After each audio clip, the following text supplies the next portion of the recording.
All right, you ready for me to go, Conti? Okay, excellent. Good afternoon, everybody. My name is Charles Allen, Chair of the Transportation Planning Board, and I call this TPB's December 1 meeting to order.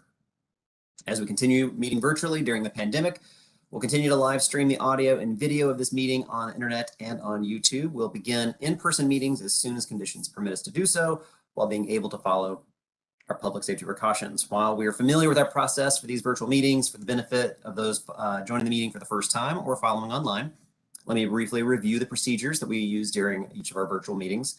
To start the meeting, I'll ask staff to take a roll call of members or alternates to document your presence at the meeting, as well as determine that we have a quorum. Then for the action items on the agenda, I'll have the presenter complete their briefing, then invite a motion, or I might make the motion myself to approve and then seek a second for the motion made. After the motion has been made and seconded, we'll then invite questions and comments. And what I do is in turn by jurisdiction for then calling a vote. For the I will seek just the nays and abstentions and take as yes answers, yes votes. We'll call for all the votes in turn again by jurisdictions. For informational items, we'll have the presenters complete their briefing and then invite questions and comments, also in turn by jurisdictions.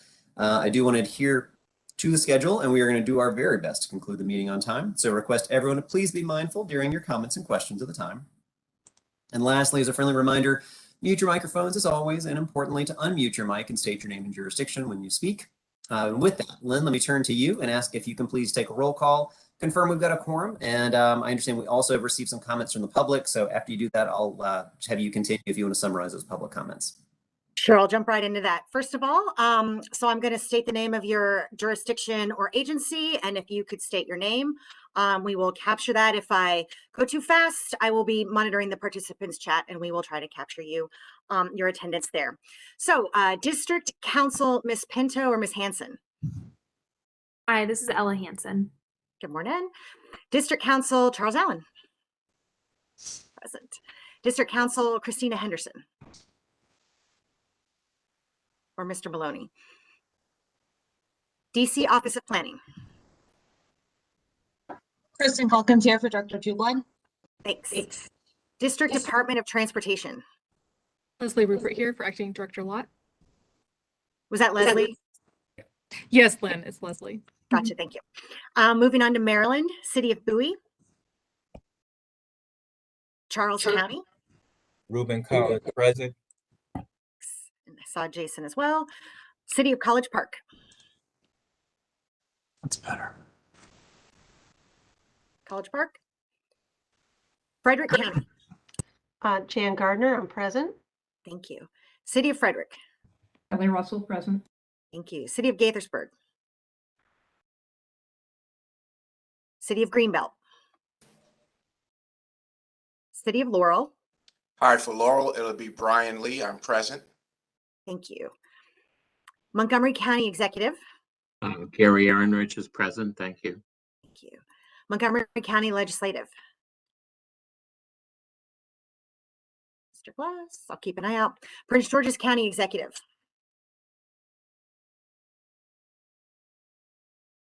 Vic or Andrea? I think I saw Andrea.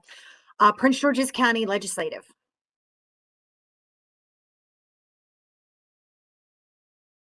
City of Rockville? Tacoma Park? Casey Kostick, present. Thank you. Maryland House of Delegates? Mark Corman. Carol Cram, alternate, present. Maryland Senate? Maryland Department of Transportation? Earl Lewis, present. Thanks. Moving on to Virginia, City of Alexandria? Canick, Alexandria City, present. Arlington County? Saw Mr. Dorsey. City of Fairfax? Fairfax County? Walter Alcorn, present. Thank you. James Walkinshaw, present.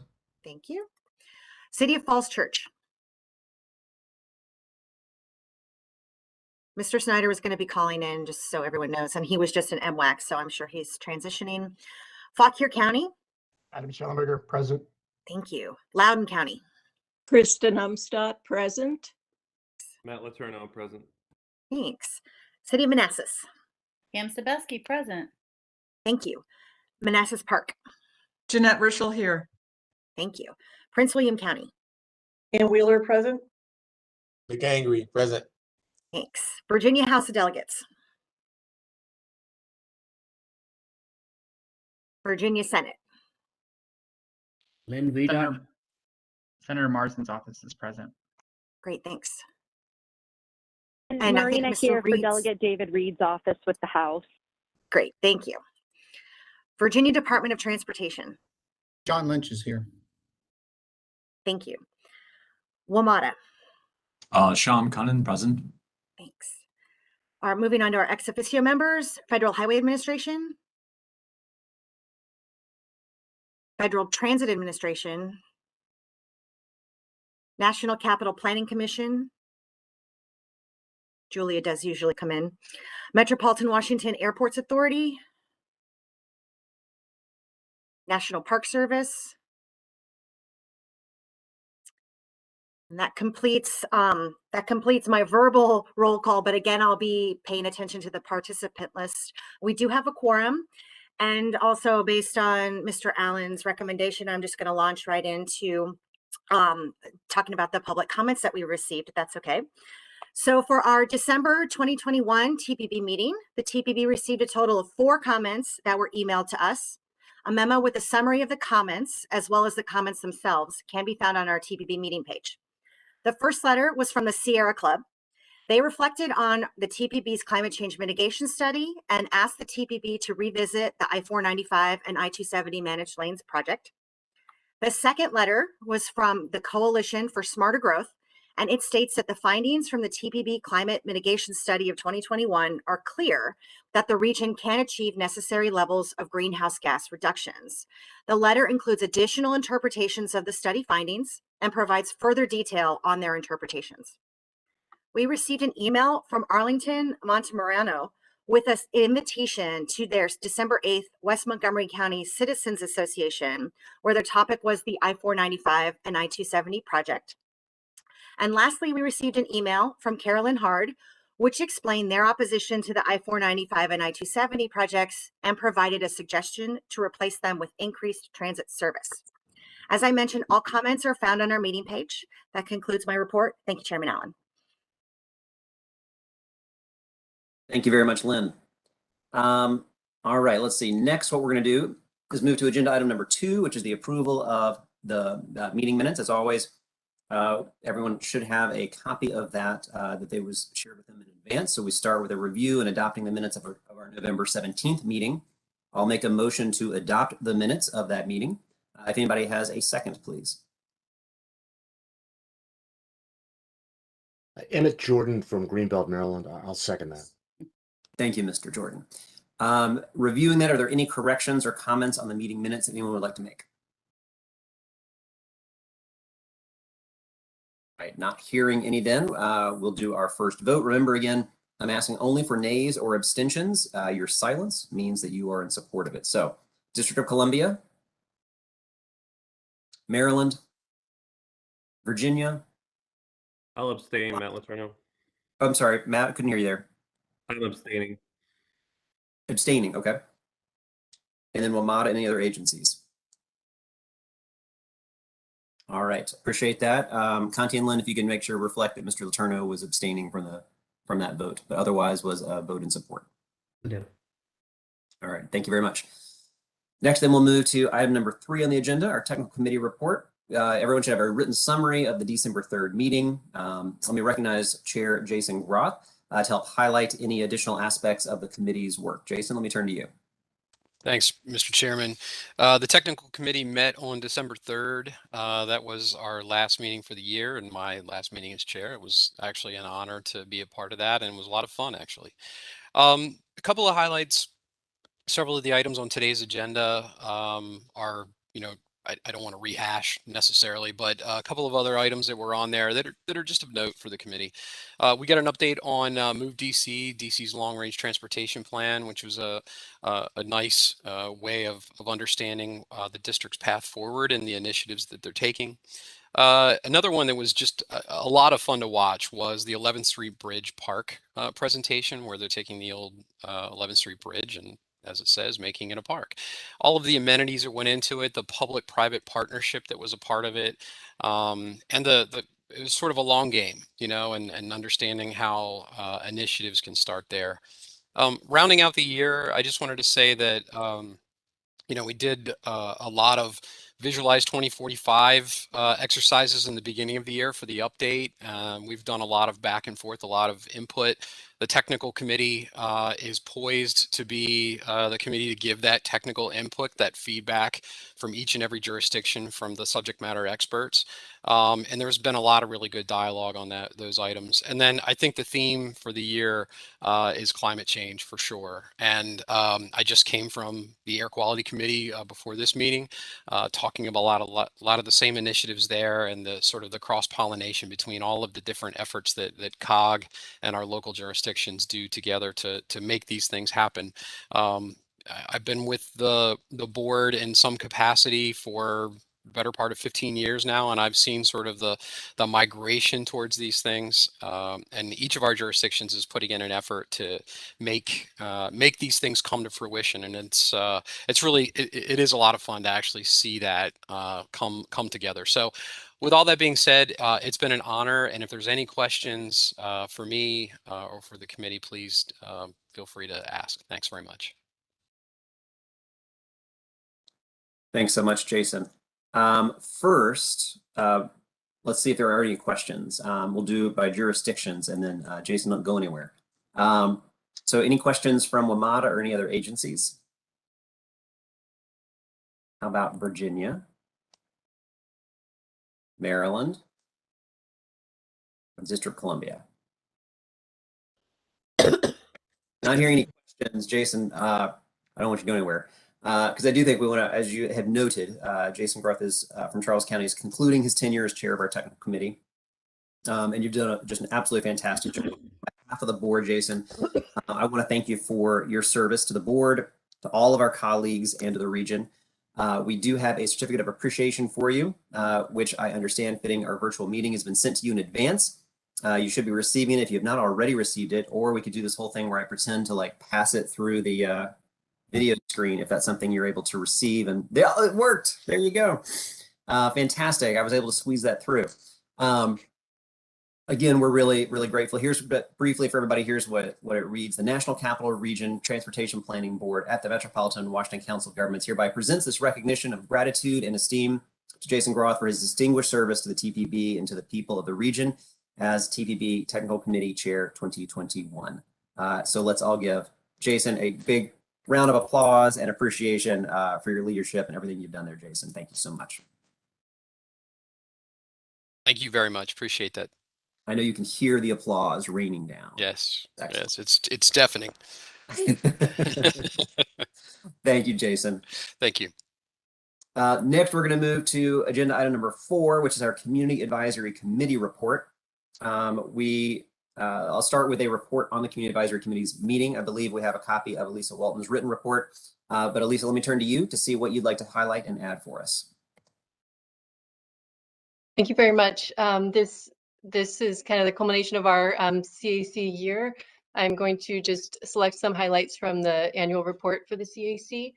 We met 10 times in 2021, and similar to the previous report, there were a few items that really kind of rose to the surface, and climate change was kind of the foremost item.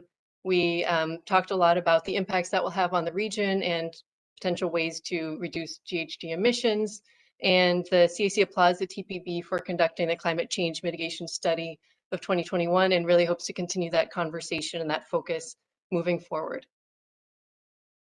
We also focused quite a bit on Visualize 2045. We had 8 briefings on Visualize 2045 in 2021 and talked a bit about the public input and development of that plan.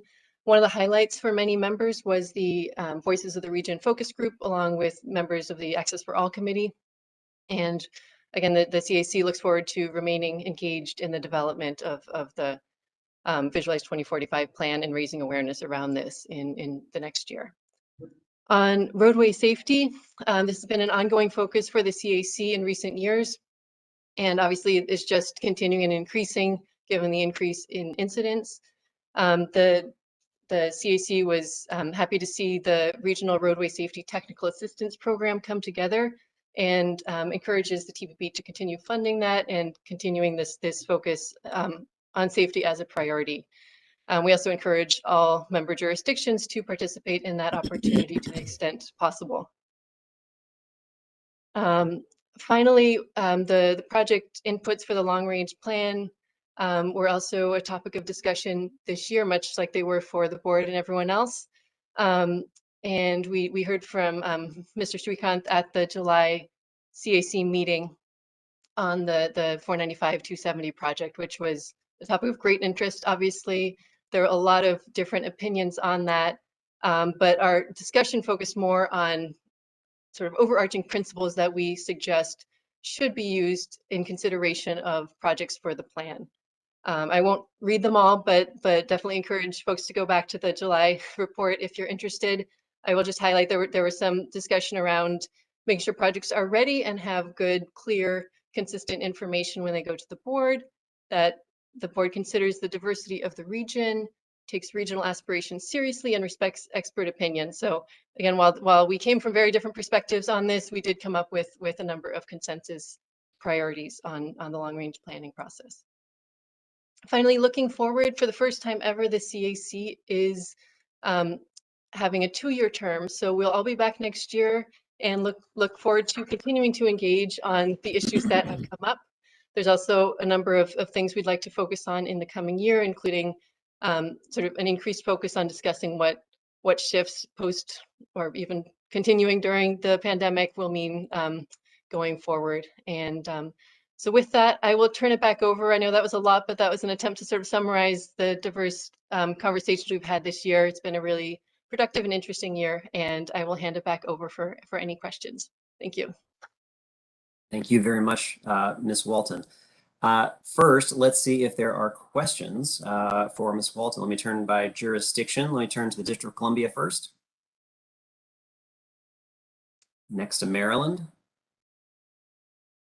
Next to Virginia.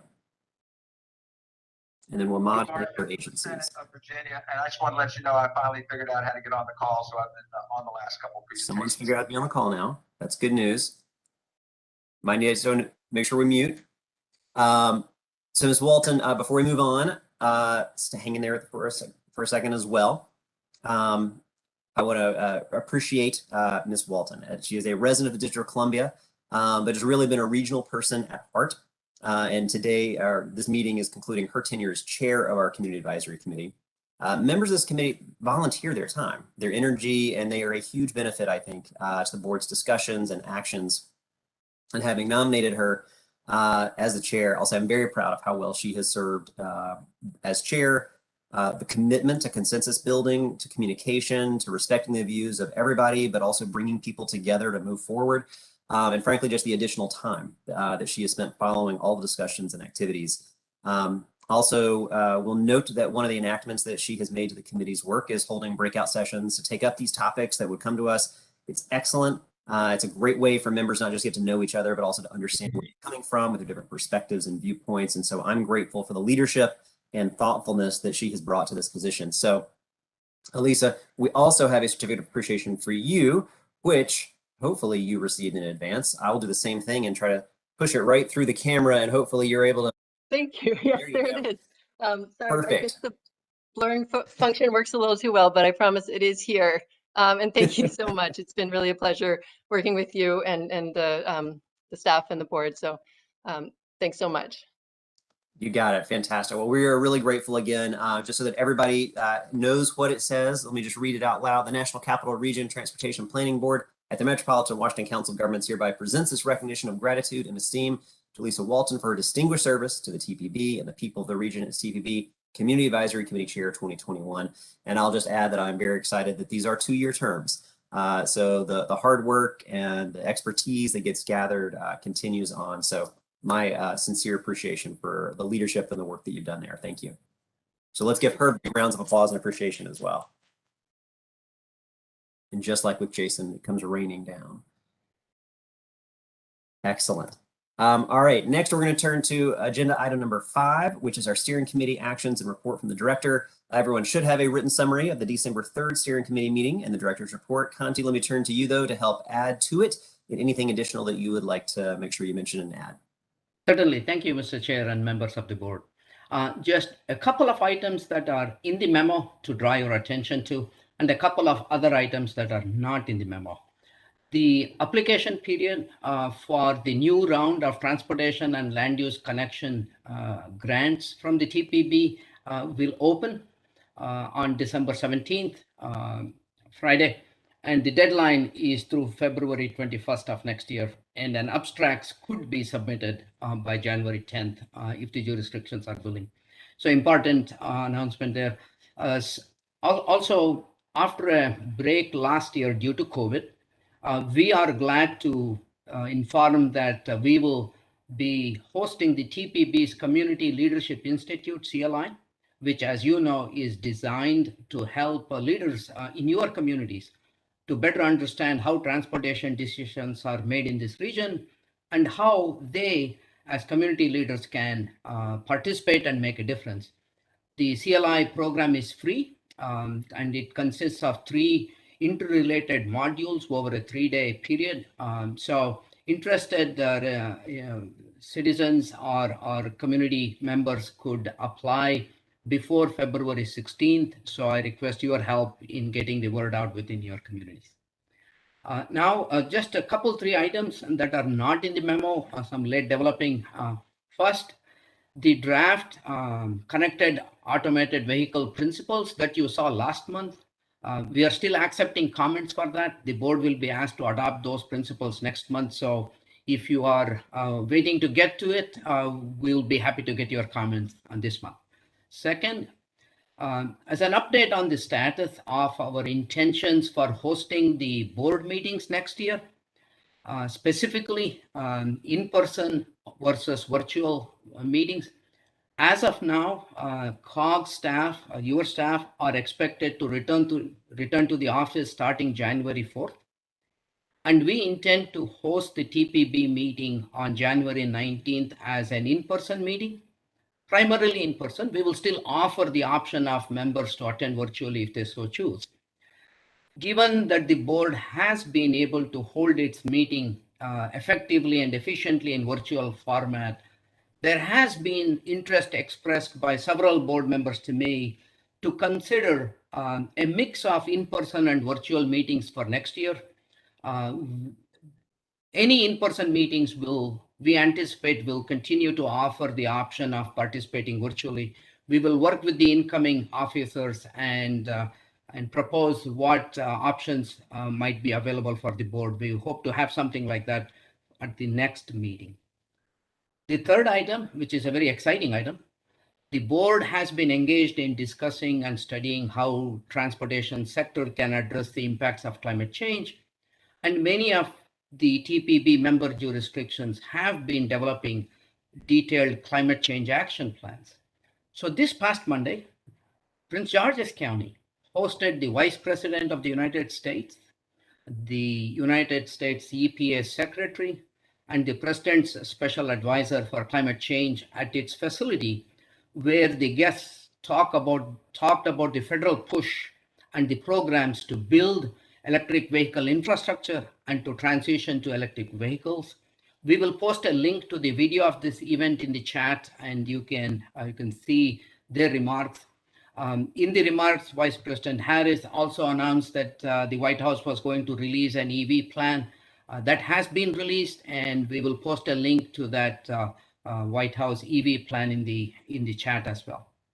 And lastly, this last week, Wednesday, COG held its annual meeting in the District of Columbia in person, and it released a video of the new integrated planning framework for the region to advance 4 of the region's priorities.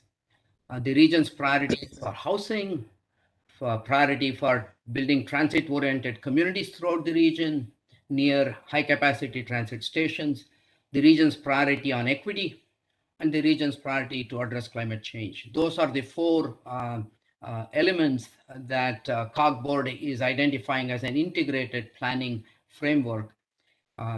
Housing, transit-oriented communities, and equity. These are all topics that the TPB has worked and put out products within the past 4 years that now has come together through the COGS initiative. The video is called Unlocking the Region's Potential. We will drop a link to the video in the chat for your attention. That's all I had to share with the board, and I'll be happy to answer any questions, Mr. Chair. Thank you very much, Kanti. Let me see if there are any questions for Kanti around my jurisdictions. Let me turn to WMATA. Any other agencies? Turn to Virginia, Maryland, and the District of Columbia. All right, not hearing any Kanti. Thank you very much.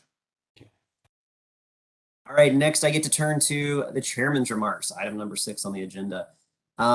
Today is my last meeting as chair of TPB, and sorry, if you don't want any spoilers for the next agenda item, you can turn the volume down for the next 10 seconds or so.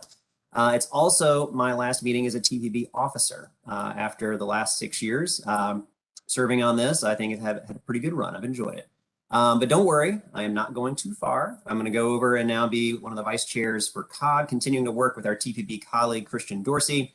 And I plan to continue as a TPB member, but I probably won't be making nearly as many speeches or causing nearly as much trouble during our meetings. I am really proud, though, of what this board has accomplished during the last several years. And I'd like to think that my contributions as an officer extend beyond just having TPB staff add actual creamer for the coffee for the board lunches, but rather than just the powdered stuff. Although I never thought that we'd spend the whole year virtual. I am really proud of the work that we've done with my colleagues in Virginia and in Maryland and with our federal partners, in particular, the officers that I've had the chance to serve with over the last 6 years, as well as all the members across the board. I really think that we've pushed TPB and TPB board members to be a more active part of the regional transportation planning. That's forced the media, and actually I think a lot of people in the region who maybe didn't even know what TPB was a few years ago, to learn who we are, to learn what we do. And I hope that TPB continues to push state and local leaders to develop transportation projects that take a larger and regional perspective. And we all understandably have parochial and political interests, but as we learned in our work sessions on the staff's climate change research just the other day, we also have so much work to do to reach out and meet our climate change goals, and that we can't do it by ourselves, and we can't do it by staying siloed, that we have to do that work together and as a region. Our transportation system is so necessarily interconnected, and we are the body responsible for ensuring states and localities build a transportation system with that in mind. We also couldn't do any of that work as a board without the incredible TPB staff, and I definitely want to take a moment to say my thanks to Kanti, to Lynn, to everyone at TPB that I've had the opportunity to work with over the last several years. Anytime I've had a question or a suggestion or an action that I want to take, the staff, I've just been amazed. The speed and depth of analysis with your answers, and I'm grateful for that, and I thank you very much.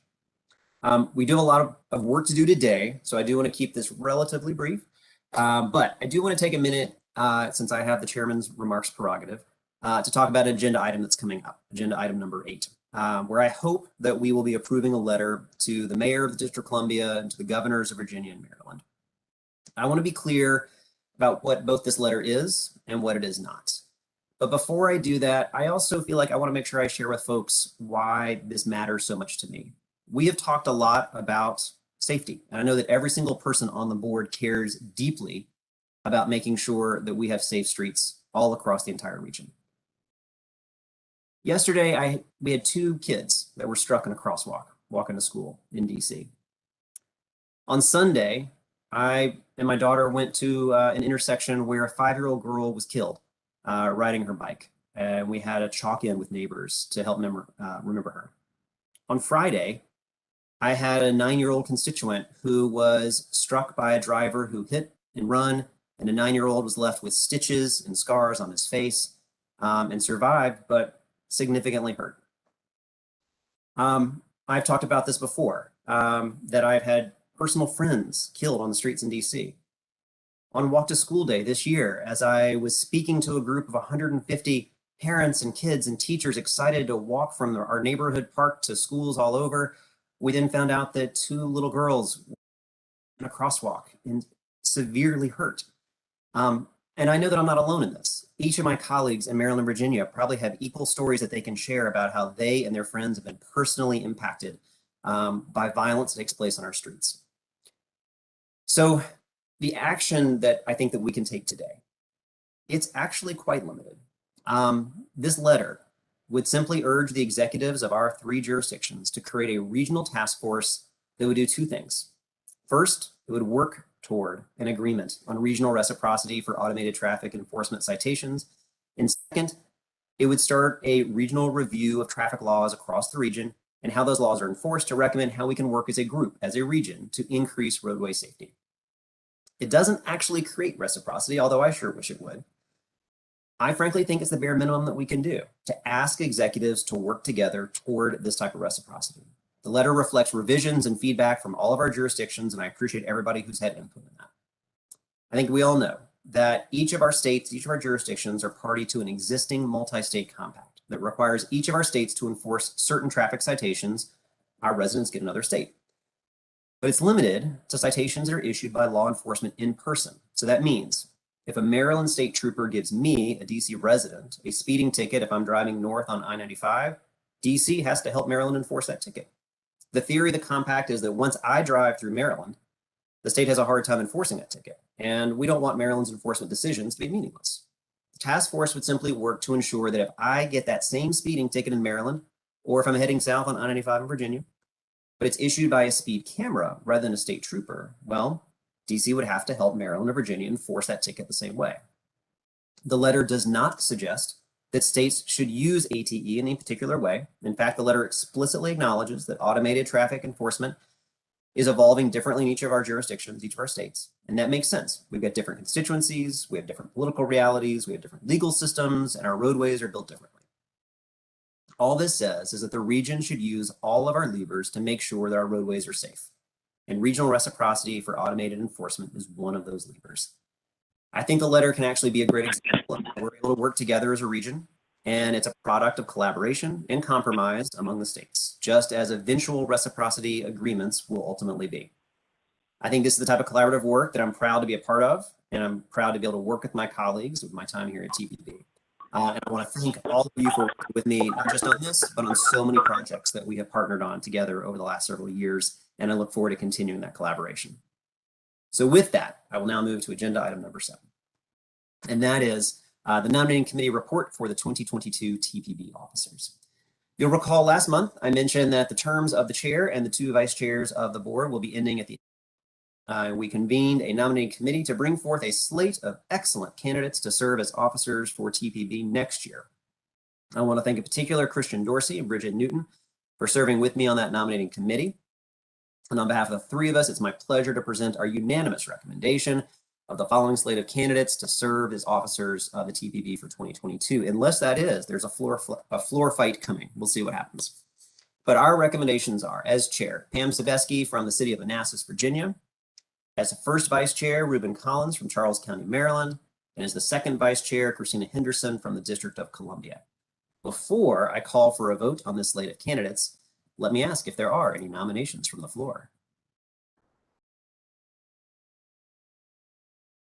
It's like the most anticipated moment in TPB every year to see what's going to happen.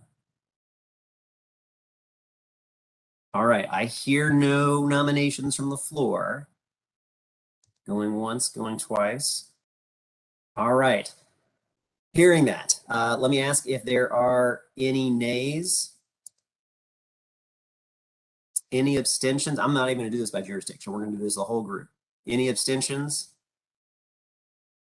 All right, then I believe that I hear unanimous approval of the slate of officers. Conti and Lynn, do you agree with me? Yes, sir. That is what the minutes. All right, excellent. And congratulations to the 3 of you. I know that TPB in the region is in great hands with these 3 individuals as our next officers. So thank you very much. And Pam, I will get to hand the gavel over to you virtually. Try to squeeze it through the camera. So I graciously accept and hope that I can fill the shoes that you've so set up for me, Charles. I'm not so sure. On behalf of my colleagues and the board, I recognize and sincerely thank our chair, Alan, for his incredible leadership and meeting facilitation this year. During this second stint as the chair, Charles has had the tough job of conducting every single meeting virtually, and which we know has not been easy. You've dealt with technology, monitoring all the hands that may be raised, monitoring the chats. You made it look seamless and easy, of which I know it is not. Also this year, he facilitated the largest number of work sessions the board has had in a year, which were virtual sessions. It's very hard to allow people to talk whenever you're all trying to figure out virtually who needs to do what. This speaks to Charles's clear commitment to consensus building and desire to allow this board adequate time and space to have detailed discussions on some of the very tough subjects we've dealt with this year that are important regionally. We have had to deal with many different issues, but this has also been one of them. You've always remained calm, respectful, and open-minded. So it is now my honor to virtually present to the camera appreciation plaque that was sent to you that I believe you have received as a thank you. The appreciation plaque we have sent reads, "The National Capital Region Transportation Planning Board hereby presents this recognition of gratitude and esteem to the Honorable Charles Allen for his distinguished service to the people of the region as 2021 Transportation Planning Board Chair."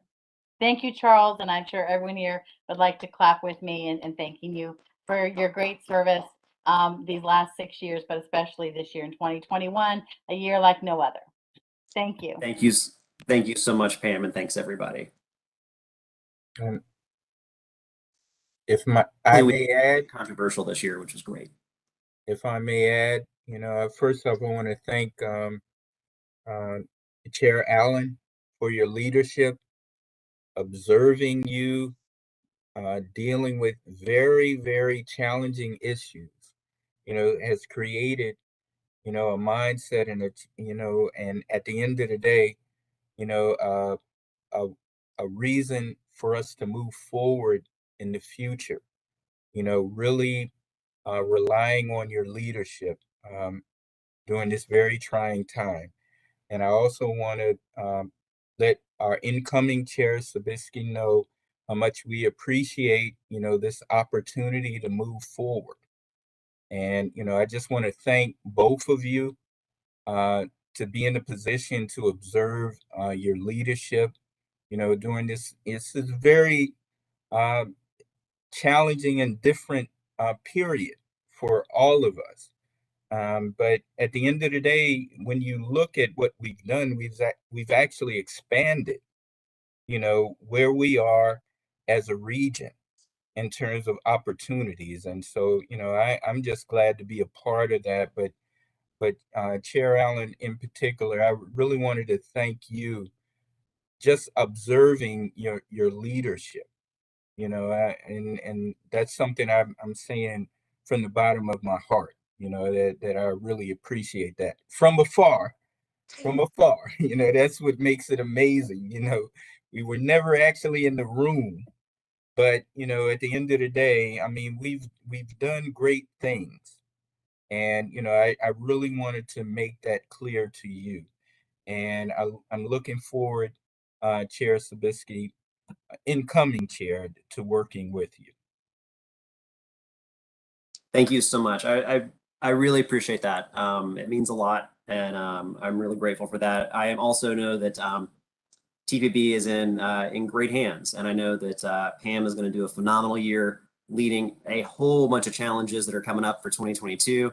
Mr. Collins, I know you're going to be right there, and I'm excited about seeing your leadership in this space. And then to my colleague Christina Henderson, who's one of my newer colleagues on the council, but being able to have her step forward to represent the district in this, she's going to do an outstanding job as well. So I have all the confidence in the world and I'll just kind of go to the side of the board's table, and I'll just type in whenever I feel like it. But it'll be fun. So I appreciate it. Thank you all very much.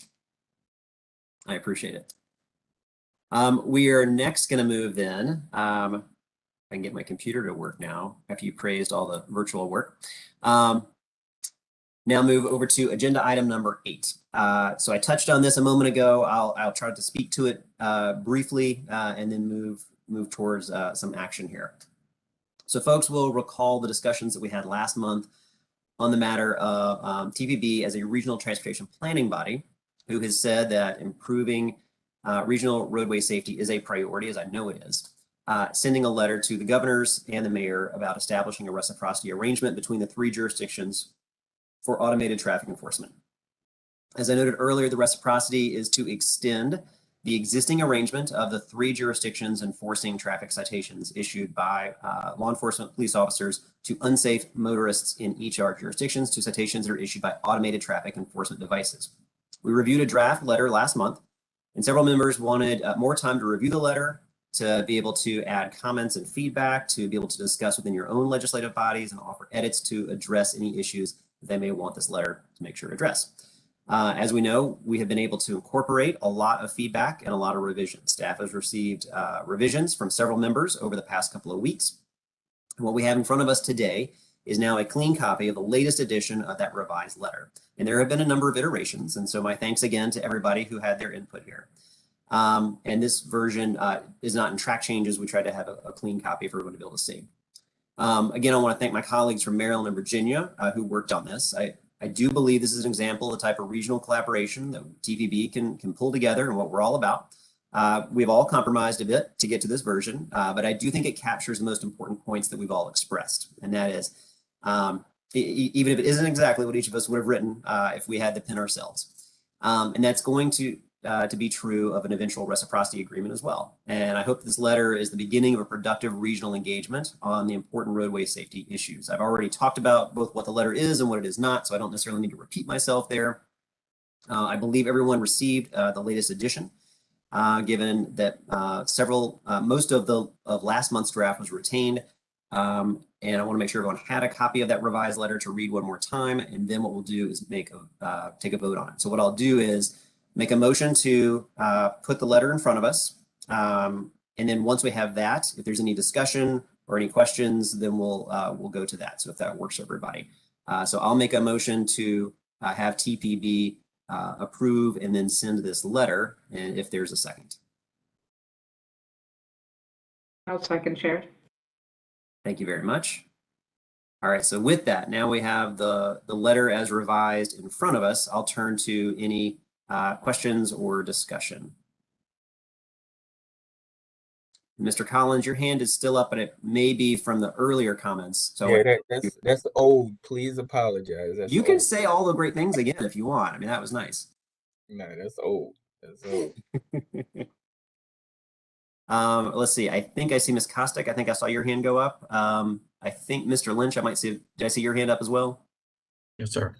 Okay. All right. Let's go. Ms. Kostick, then Mr. Lynch. Yeah, thank you. I just want to say I really appreciate this effort, and I think the letter is in a good place. I support moving forward with it. As I mentioned at our last meeting, I'm going to abstain from the vote just simply because of my concerns about the inclusion of the primary enforcement of seatbelt laws in the original resolution that the letter references. But the intent of the letter and everything else in it, I am fully supportive of. So thank you for your work on this. Thanks so much, Ms. Kostick. Let's see, Mr. Lynch, then I saw Mr. Dorsey's hand up after that. Good afternoon. I just want to thank Chair Allen as well as the TPB staff that worked on this to get resolution. You know, as you said, we all put safety as paramount to everything that we do, and transportation is a key component of that. You know, we're looking forward to working through this issue to make all our roadways safe, and you know, again, we support the revisions as presented today. Thank you. Thank you very much, Mr. Lynch. Mr. Dorsey, let me turn to you. Thank you, Mr. Chair Allen. So I fully support this effort. I think the letter reflects a good collaboration of input from all stakeholders. My issue was never really so much with the substance of the letter itself, but with giving it the best chance to have an impact in Virginia with our governor. And the intervening month has been very helpful in allowing me to work this through and socializing with my colleagues and forming some principles and considerations that we will use to support this effort in hopes that it rises to the level of priority attention. So thank you for participating in this collaborative effort. I think it's an even better result. Thank you. Thank you, Mr. Dorsey. Let's see, I think I saw Mr. Glass's hand and then I saw Mayor Newton. So Mr. Glass? Well, thank you, Mr. Chair. And again, I just want to extend my appreciation for your leadership over the last year. It's been a rough road, so to speak, here at TPB. But I think what we're talking about right now is another part of your legacy. And we in the DMV are trying to figure out how to keep our roads safe for everybody. And it requires us thinking outside the box. And it requires us to think outside our jurisdictions. And that's exactly what this does. And so I'll be supporting it and appreciate the dialogue to get us to this good spot. Thank you so much, Mr. Glass. And Ms. Newton? I'll just add my comments to everything that's been said, my support for everything that's been said, exactly what I was thinking. Chair, this is exactly what you've helped us learn how to do, compromise, cooperate. So thank you for getting this done. Thank you. I appreciate that. All right. I don't see any. Oh, wait, I do see more hands. Mr. Lewis. Yeah, I would like to second all the comments that were just made. We really appreciate you working through a collaborative process so that, you know, we can all be supportive of this definitely important safety initiative for the region. Thanks. Thank you, Mr. Lewis. All right. I think we are ready then to move forward to a vote. Not seeing any other hands up. All right, so let's take a vote on this. Remember, you're either a nay or abstention as we go by jurisdiction. So let me start with WMATA. Any other agencies? Virginia?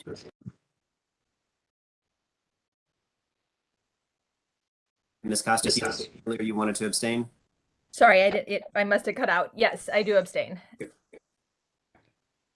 And the district? Yes. All right. Thank you all very much. To Conti and Lynn, I heard Ms. Costick abstain, but didn't hear any other, so the measure passes, the letter passes. All right, thank you all very much. Next, we'll move to agenda item number 9, which is the Regional Roadway Safety Program project approvals. I am glad to note that we as a board are now awarding the second round of technical assistance grants underneath our Regional Roadway Safety Program. John Chairman on staff is going to review the projects being recommended. At the end of John's review, what I'll do is then make a motion to approve the recommendations. There's no resolution to adopt necessarily. So John, let me just have you go ahead and proceed. Thank you, Chair Allen. So I am pleased to share with you today the second ever set of recommended Regional Roadway Safety Program projects. And my remarks today will be brief, but I have provided a memo with additional information, including maps for 3 of the recommended projects in your packet. Next slide, please. The Regional Roadway Safety Program, as you all know, was established and funded by the TPB in 2020. And today you will see the second round or fiscal year 2022 set of projects recommended for your approval. I want to restate something from Resolution R3 2021, which is where it states that the purpose of the program is, quote, to assist TPB member jurisdictions and the region to develop and or implement projects, programs, or policies to equitably improve safety outcomes for all roadway users. And I think you will see that the recommended projects fulfill that purpose. Like the TLC program, the Regional Roadway Safety Program provides technical assistance to our member jurisdictions and agencies.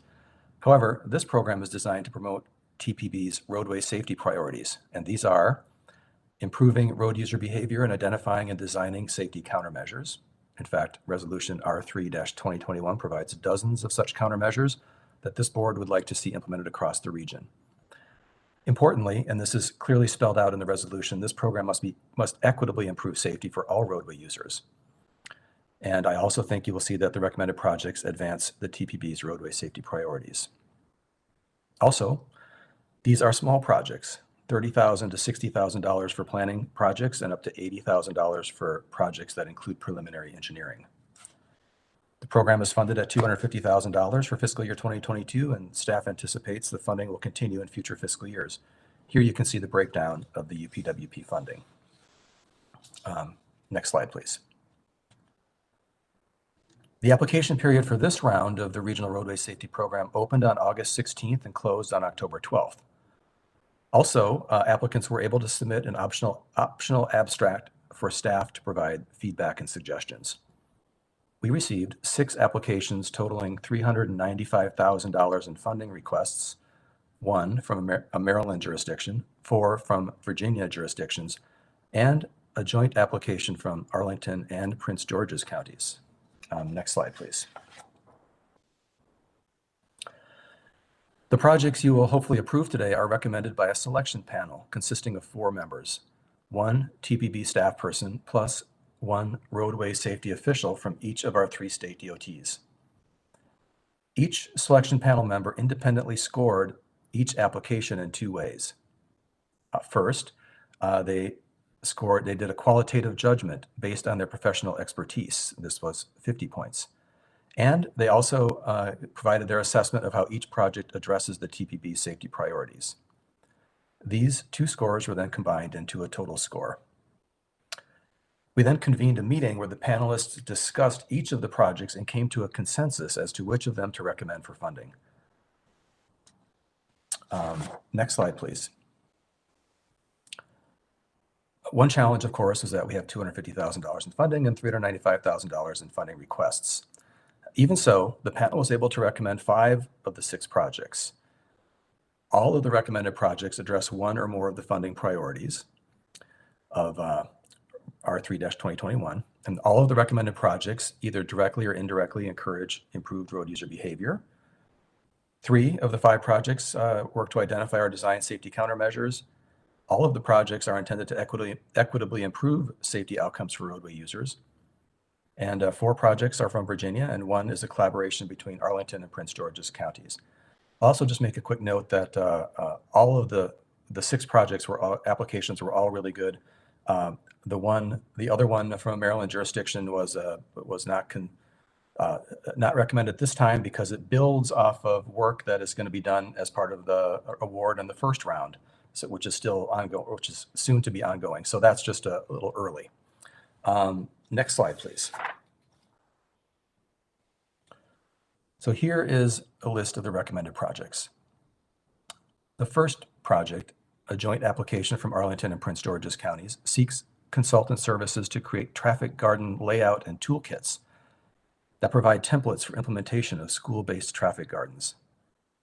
Traffic gardens are small-scale street networks that provide a safe space for children to practice active transportation. The selection panel expects the final products of this effort to have both regional and perhaps even national applicability. The next project is from the city of Alexandria, and it is a project that seeks to improve an existing near-miss reporting tool. And it will do this improvement by incorporating analytics that provide correlation between Virginia TRED's crash data and the near-miss data that people input into the tool. The project also seeks to develop a smartphone app for the tool, and the city of Alexandria is collaborating with Northern Virginia Families for Safe Streets on this effort. The City of Falls Church is seeking to conduct a study of the existing pedestrian network for the city's South Washington Street Corridor Planning Opportunity Area. It's about 43.3 acres, and the purpose is to identify missing pieces of the pedestrian network, intersection geometric improvements, areas for improved lighting and pedestrian countdown signals, and areas that could benefit from traffic calming measures. The next project from Prince William County seeks to provide preliminary engineering for a 4-to-2 lane road diet along Graham Park Road, as well as a roundabout at the intersection of Graham Park Road and Old Triangle Road. And finally, Fairfax County has a project to identify and design pedestrian treatments along the Harrison Lane corridor's intersections with Groveton Street, Huntley Meadows Lane, Huntley Manor Lane, and Bedrock Road to improve pedestrian safety and slow vehicle speeds. Next slide, please. So If these are approved today, our next steps would be to begin the consultant selection process, and we would get going on that in January. And I also wanted to make a note that the next round of the Regional Roadway Safety Program will open up for applications starting in January. So you will hear back from me again, probably in the May to June timeframe of next year with what the third round recommended projects will be. And Chair Allen, this concludes my remarks, and I recommend the approval of these Regional Roadway Safety Program projects. Thank you. Thank you very much, John.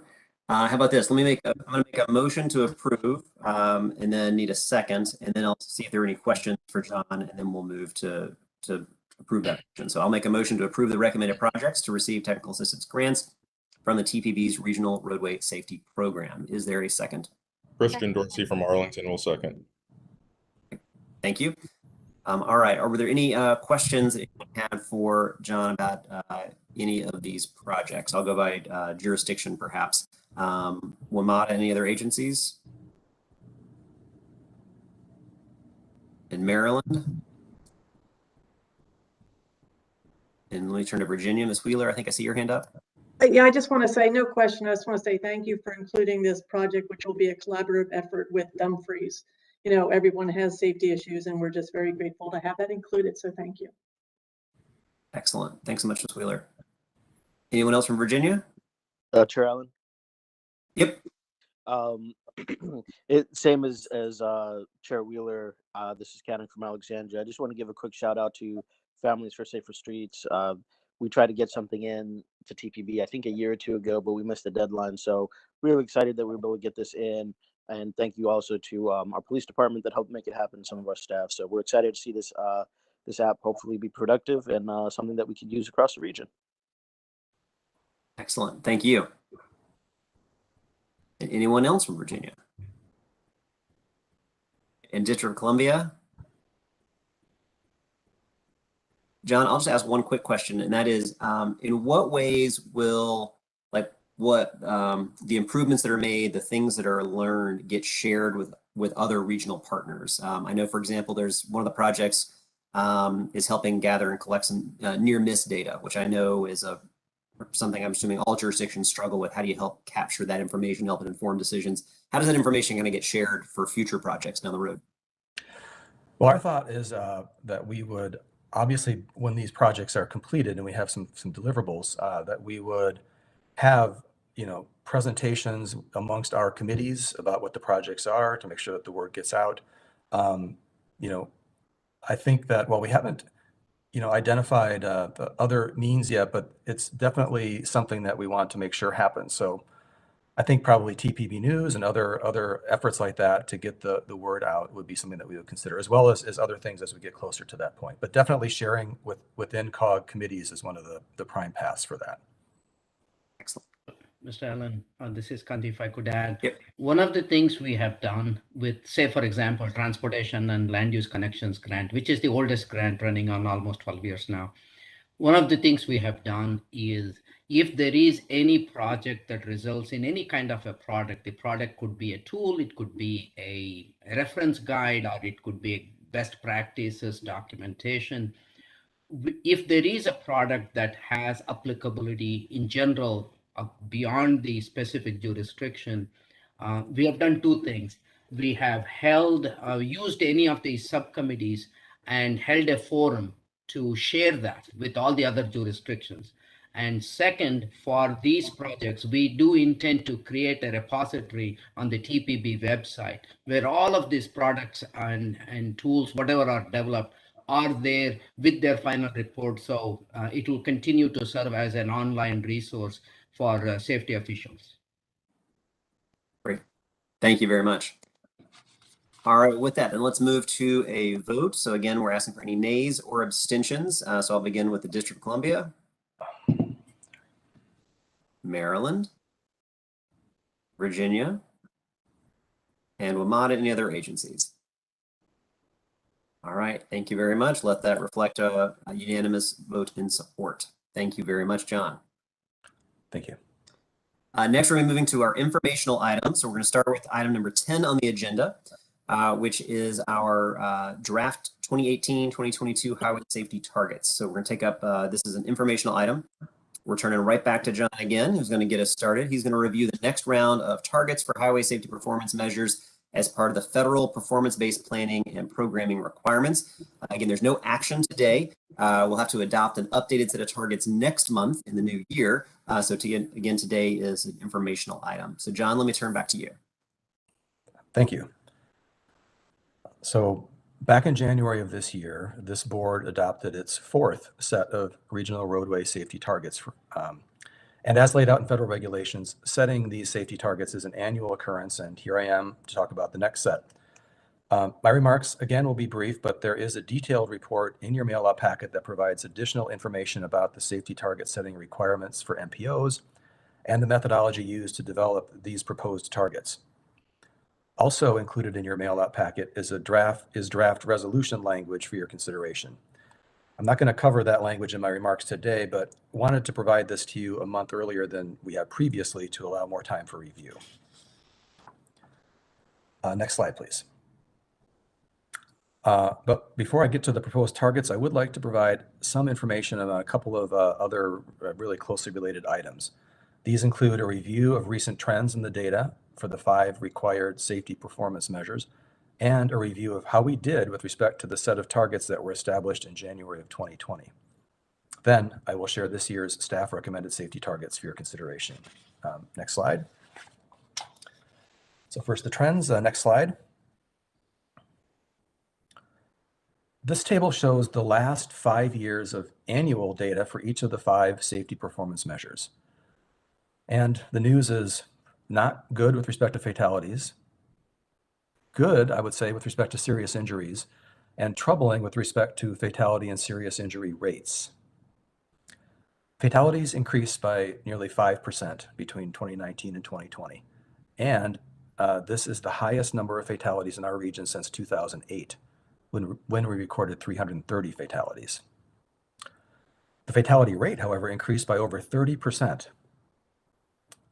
Mathematically, this increase in the fatality rate is just partially due to the increase in the number of fatalities, but mostly is due to the nearly 20% decrease in regional VMT due to all the measures enacted to deal with the pandemic.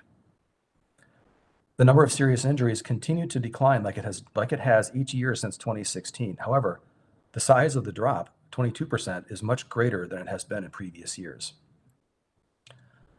With such a large decrease in the number of serious injuries, one would normally expect to see a smaller decrease in the serious injury rate. However, because of the 20% decline in regional VMT, the serious injury rate only fell by 3.6%. And finally, the number of non-motorist fatalities and serious injuries, again, this is the combination of basically pedestrian and bicyclists, fatalities plus serious injuries, dropped by over 26%. And this drop is almost entirely due to the decline in serious injuries. Next slide, please. So I haven't included a slide like this before, but this slide shows the fatality rate over this time period from 2005 to 2020 for our region and for the United States as a whole. So the United States is the upper one in the red, and we are the blue. And as you can see by the sharp uptick at the end of this chart, the increase in our region's fatality rate last year is very much something, it mirrors what's happening in the country as a whole. So this is something that is, all of our colleagues across the country are dealing with a lot of these same issues. And just because of the unusual nature of these numbers, I thought it would be important at this point to show how we are sort of stacking up against the country as a whole as well. Next slide, please. All right, so now that the 2020 data are in, we can assess our performance against the set of targets that this board adopted back in December of 2019. At that point, we did not yet have either the 2019 or 2020 data. So next slide, please. And okay, you have seen this slide many times before. I just included it here as a reminder that the performance measures are 5-year rolling averages and not annual numbers, and that the feds have prescribed the measures and the data to be used. So next slide, please. Here we can see that we handily met the serious injury and serious injury rate targets. We also did, but we did not meet the fatality and fatality rate targets. And we also did not meet the non-motorist fatality and serious injury target. If we had met those targets, it would have meant fewer of our residents and visitors would have died or been seriously hurt. So it's not good that we didn't meet our targets. However, there are no federal consequences for MPOs like us that do not meet their targets. Next slide, please. So now on to the recommended targets. Next slide, please. So as we've been through before, the federal regulations require us to set these targets every year, and we have set them every year starting in January of 2018.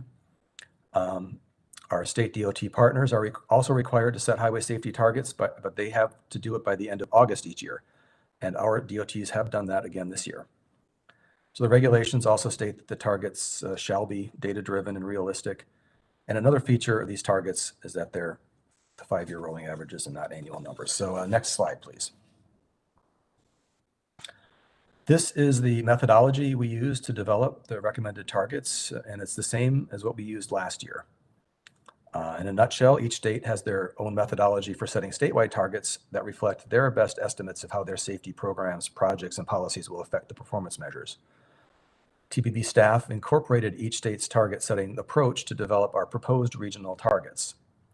So in a nutshell, the methodology we used was to apply each state's methodology to their respective portions of our region and then combine them into a regional target. And then the last point, for those measures where this methodology resulted in higher targets than what you already approved last year, we capped them so that we are not recommending any targets that are higher than what was adopted previously. Next slide, please. So this slide shows what our targets would be if we didn't apply that last step I mentioned, if we didn't cap the results. And it shows a comparison to what it would have been the same set of targets last year. So the next slide, please. But because we do cap the results, this table shows the targets after the cap. So these are the targets that staff are recommending for your consideration. And that is, we propose to keep the fatality target at 253, keep the fatality rate target at 0.588 per 100 million vehicle miles traveled, and keep the non-motorist target at 508.6.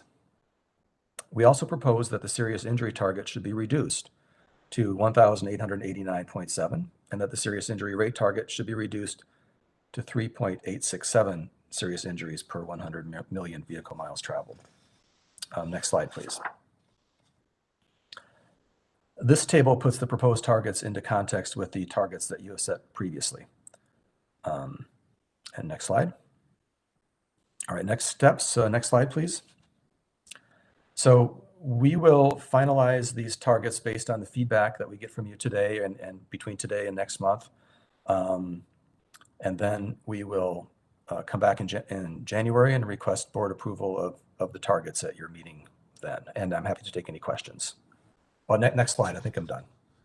Yes, I'm happy to take any questions. Great. Thank you, John. Appreciate that. Again, we're not taking action on this today, but this is an opportunity if anybody has any questions for John to walk through that. So with that, let me I'll do by jurisdiction the way we normally do. So let me start with the District of Columbia. And Virginia.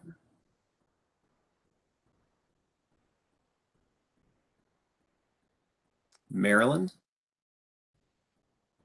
This is Delegate Krim. I do have a question.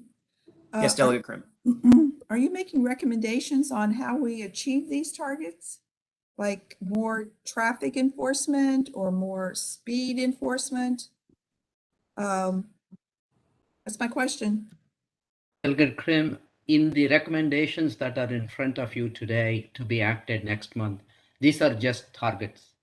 In terms of what strategies have been proven to be effective that member jurisdictions can implement, the TPB did produce a compendium of proven strategies that came out of a study that the TPB did.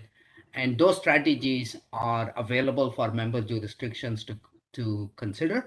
And the grant applications that you just approved, one of the criteria we have in scoring the applications is which of those TPB recommended strategies will this project be actually addressing. So it's not part of this recommendation, but that is the strategies are available to the jurisdictions.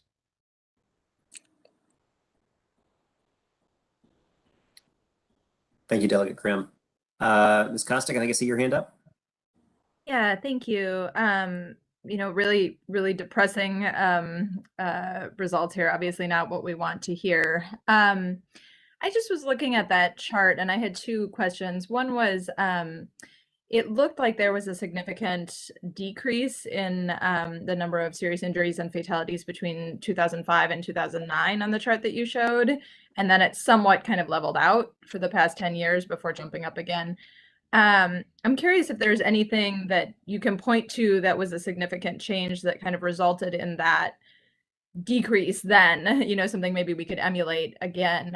And then my second question was how much we can or need to look at 2020 numbers as sort of an anomaly, not something that we can expect this coming year, and how that figures in. Okay, yes, so on the, in fact, if you wouldn't mind pulling up that chart again, I think you're talking about the one that has the USA and then the regional chart. Yes. So yes, that, that precipitous drop that happened kind of pre-2005, that was happening across the country and, in our region as well, is something that there's been research done on that. And I know that there's been some different ideas about why it was that was the drop there. And if I'm trying to recall, it's going back quite a ways now. I'm trying to remember. Wait, hold on real quick, man. Is that, in fact, you know what? I think instead of speaking off the cuff, it's best if I try to get back to you on exactly what the research showed for that drop back there. But I think, and to your second point about is this going to be an anomaly and will we see something different in future? I think that this is reflecting 2020. I don't have a very good feeling that 2021 is going to show much improvement, based that we're almost done with the year now and all they don't have official numbers. Certainly, I don't think we've seen any decline back to the mean this year. So, but it's still, we've had this pandemic situation. So I am, we also know that a lot of what's been driving this is some, behavior that's maybe enabled by, less congested roads. But it's not just speeding that's been happening, but it's also people aren't wearing seatbelts at the same rate they were before. And there's more impairment with drug and alcohol use as well. So there's a lot of other factors going in there. And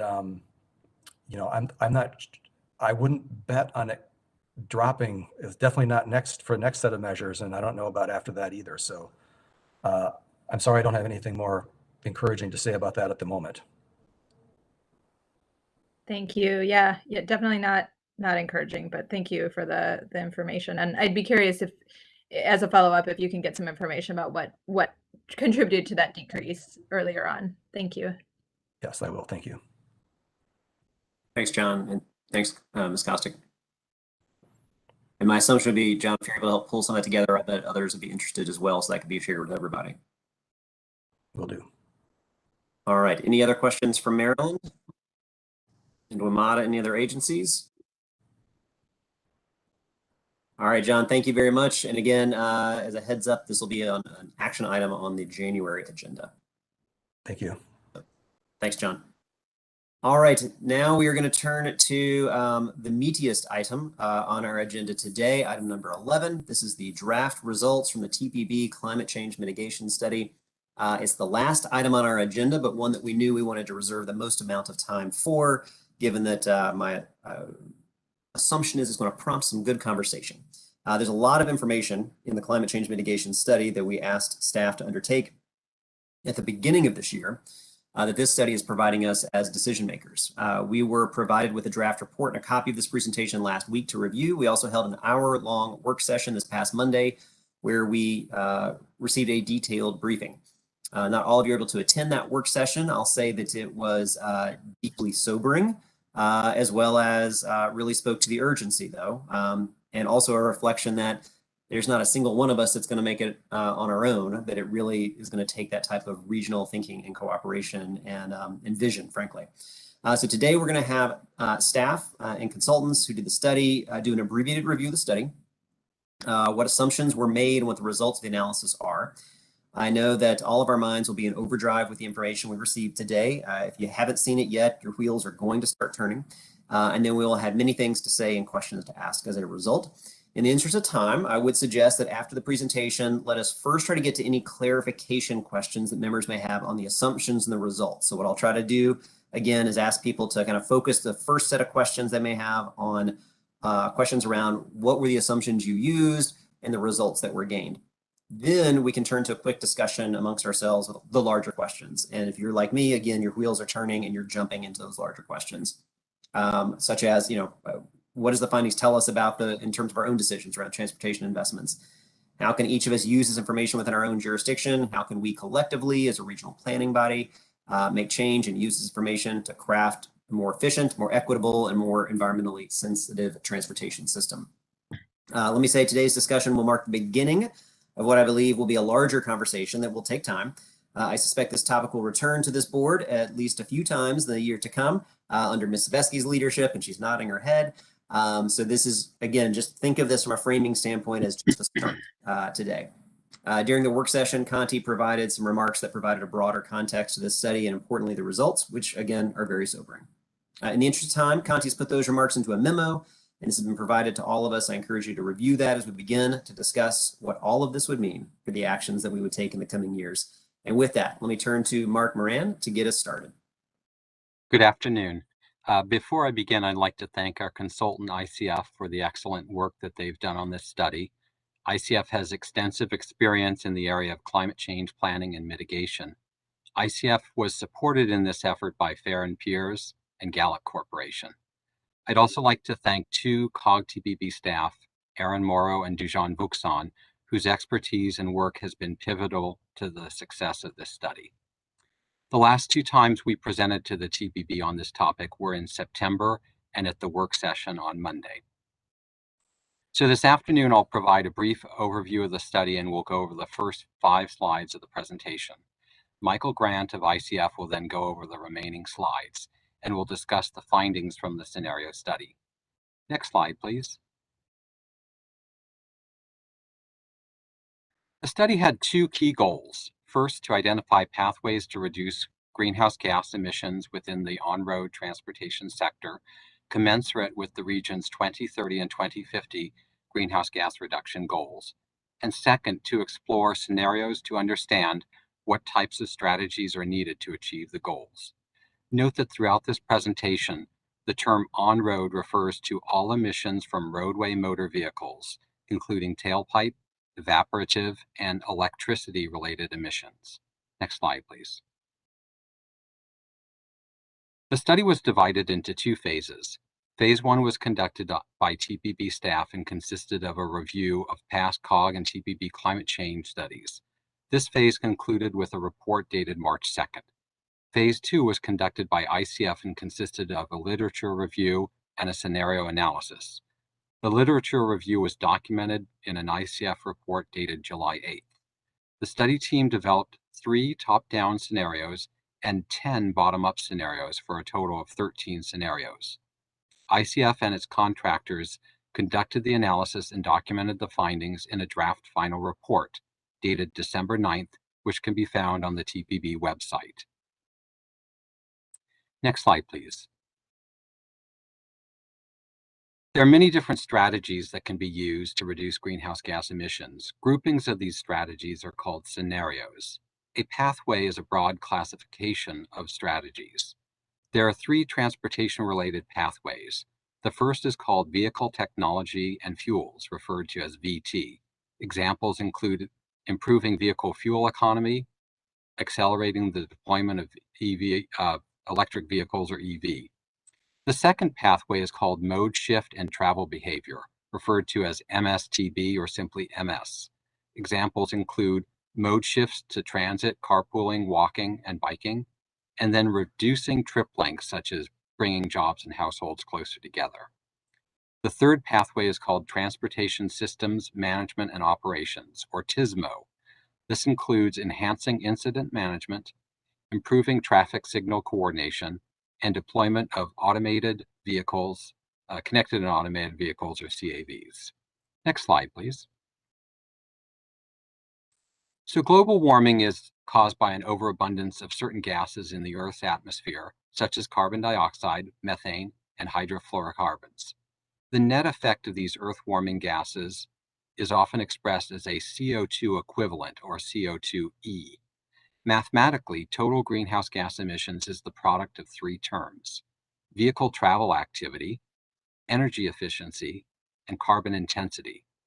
The blue boxes on this chart represent the three pathways that we discussed on the last slide. As indicated by the arrows on the chart, each transportation-related greenhouse gas reduction pathway affects one or more of the components that make up total greenhouse gas emissions. Since changes in vehicle technology, such as transitioning to more electric vehicles, mean an increase in the use of electricity, the way in which electricity is generated is of importance, and that relationship was part of this study. The green box represents the electric power sector and its influence on carbon GHG. Finally, at the top of the box is carbon pricing, which can affect both the electric power sector and the three transportation pathways.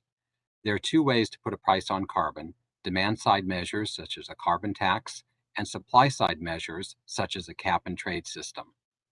Carbon pricing has been identified as a potentially promising strategy, but this study did not explicitly analyze carbon pricing. However, carbon pricing may be a mechanism that would help support other strategies analyzed under this study. About 15% of emissions across more than 80 countries or regions, including Canada, are currently subject to a carbon price. And with that, I'll turn it over to Michael Grant. Thank you, Mark. First, I wanted to also acknowledge the great work of our team on this study. Since we held the work session on Monday, I'm going to provide some highlights and skip through some of the slides, but there's a lot of detail here, both in the slides and in the draft report, so I encourage you to ask any questions. First, I wanted to highlight that we started this study looking at what we considered three top-down scenarios, essentially trying to address what would it take to meet the regional goals within the on-road transportation sector if we focused first solely on vehicle travel reduction, or VMT reduction. Then we also looked at what if we focus solely on electric vehicle adoption or technology. And then in response to an additional question, we conducted an analysis looking at the question of what level of VMT reduction would be needed to meet the 2030 goal, assuming the technology assumptions that are part of the region's multi-sector climate and energy action plan. Just to provide kind of simple results, there's a lot on these slides again. What we noted is that achieving the 2030 goal through VMT reduction alone would be extremely challenging. It would require passenger vehicle miles traveled in cars and light-duty trucks to drop by about 57% from the 2018 level. And it's more than a 50% reduction needed because we're looking primarily, when we're looking at VMT reduction or mode shift, we're looking at moving people from passenger vehicles onto transit, walking, biking, telework, and other ways of avoiding trips. But there is a significant share of emissions associated with trucks used for freight, commercial deliveries, even trash collection, and buses. So we see the chart here showing average passenger daily VMT per capita is forecast under our baseline forecast with visualized 2045 and forecasted beyond to decrease slightly. But to achieve the level of greenhouse gas reduction needed for the 50% reduction goal, this would have to be a dramatic drop in VMT per capita, which is significantly larger than any region. Some may know that in California, many regions have some VMT per capita targets that are much more moderate than this. Also, this level of VMT reduction would equate to traffic volumes shrinking to levels that were similar to the height of the initial COVID-19 stay-at-home orders during April 2020, when essentially all but essential workers were told to stay home, schools were closed, and many other businesses were not operating. So we also find it would not be possible to attain the 2050 goal through passenger VMT reduction alone, since the medium and heavy duty vehicles exceed the goal level of emissions. When we looked at vehicle technology alone, we also find a similar challenge, that technology by 2030 is not an easy solution to this. We see that using a reference case for our assumptions about the carbon intensity of the electricity grid, which in our reference case assumes improvements beyond the current grid, achieving the goal would require about 75% of vehicles on the road to be electric by 2030. And under a scenario that assumes a clean electric grid by 2035, which is our most aggressive electric grid assumption, nearly half of the vehicles on the road would need to be electric by 2030. And note, given the short time for this, only about 9 years away, and people tending to hold on to their vehicles for many years, often 10 years or more, this level of VVs on the road would be extremely ambitious. President Biden has launched an ambitious target for 50% of new light-duty passenger vehicles that are sold in 2030 to be electric. But in this case, we would need nearly half to 3/4 of the vehicles actually on our roadways being electric within 9 years. The 2050 goal also cannot be achieved through shifts in to electric vehicles alone if we assume the carbon intensity of the electric grid based on the current policies in our reference case. But under a truly clean carbon grid, it would be possible to achieve the goals with technology improvements if nearly 80% of the vehicles would be electric in 2050. Looking at the climate and energy action plan assumptions for technology, we explored what level of VMT reduction would be needed. And we still find that VMT would need to drop by nearly half, or about 49%, or passenger VMT would need to drop by that level by 2030. And so this is compared to the 57% reduction without the assumptions of those technology improvements.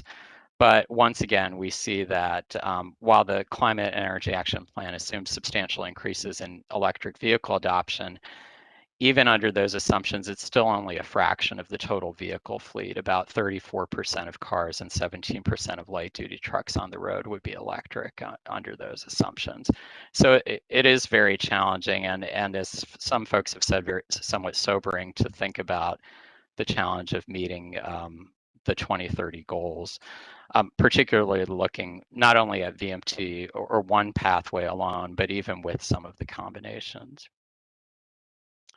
We then explored a combination of strategies as part of what we consider a bottom-up analysis of looking at what if we implemented a number of different strategies and to assess what would be the impacts on greenhouse gas emissions from the on-road transportation sector. We developed 10 scenarios that address an array of transportation strategies and combinations of strategies as part of this analysis. And this slide shows the 10 scenarios that we analyzed. I will note that each of the scenarios is very aggressive in terms of the assumptions we included. And for several of these, we also have what we consider amplified assumptions that are even more aggressive. We had 2 scenarios focused on vehicle technologies and fuels. I'll just provide some highlights here, and then we'll skip through some of the results later. But in our base assumption for this VT1 scenario, for instance, we assumed that 50% of new light-duty vehicles sold in 2030 would be electric, which is similar to, as we noted, the president's stated ambitions. We, in the VT2 scenario, went beyond that and assumed that 100% of new light-duty or passenger vehicles sold in 2030 would be electric, which is extremely ambitious and actually goes beyond some of the efforts in California that are moving towards a target for 100% of new light duty sales by 2035 to be electric. So that's just to highlight how ambitious we were, but we were trying to highlight some very, very aggressive strategies to see what they would achieve. Under the mode shift and travel behavior strategies, we explored 3 different scenarios that each encompassed a wide array of strategies. So the MS1 scenario, the mode shift scenario, included assumptions about changes in land use, moving development across jurisdictions, and increasing the amount of housing within the region to increase jobs housing balance, improving transit services, increasing travel demand management, including parking pricing, and significant increases or significant levels of telework. Based on feedback from the TPB, we adjusted how the scenarios were defined, and we have a second scenario that includes road pricing in addition to the strategies that were in the first scenario. So in that second scenario, we added on a cordon price of $10 to enter the downtown Washington, D.C., as well as more general road pricing that would be assumed to be applied across all vehicle travel in the region as essentially a VMT-based fee or charge. And the third most aggressive scenario for mode shift added on additional assumptions about transit improvements, more application of parking pricing to all work sites in the region, and significant levels of telework. We also explored a scenario focused on transportation system management operations strategies, and then 4 scenarios that included a combination of strategies. I will note that the combinations paired the less aggressive strategies first, and then we combined with more aggressive technology emphasis, and one with the more aggressive mode shift emphasis, and a final combination that included the most aggressive strategies across all of these. Plus, we added some additional assumptions about future in 2050, additional potential for sharing of vehicle trips through connected and automated vehicles.